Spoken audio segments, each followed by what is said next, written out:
Good afternoon, my name is Valeria Palacios Monedero. Today I'm going to be introducing my mom. Date of the selected family member mother. Full name Luz Ángela Monedero Roldán. Age 47. Birthday date 20 of May. Occupation. My mom has several jobs.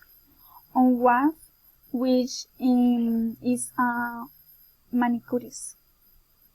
The second job is tourism. The third job in the personal marketing magazine.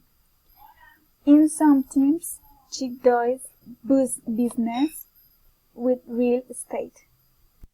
Her main job is to be a manicurist since she has been working on it for 18 years. He has always liked beauty. That is why he has gone to conferences such as the Nature Brand Masglo, among others. Hobbies.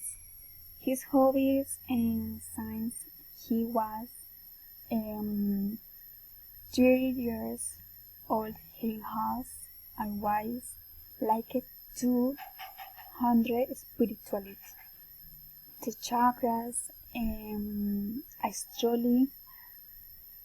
He has always studied. He likes to read. A favorite book is You Can Heal Your Life, the Louise Hayes book. He liked this book because today is now we have such a disease and what is solution to face that disease. He giving us advice and ways to face this disease. Exercise sport. He likes to exercise. That's why he travels the bicycle. Thank you so much.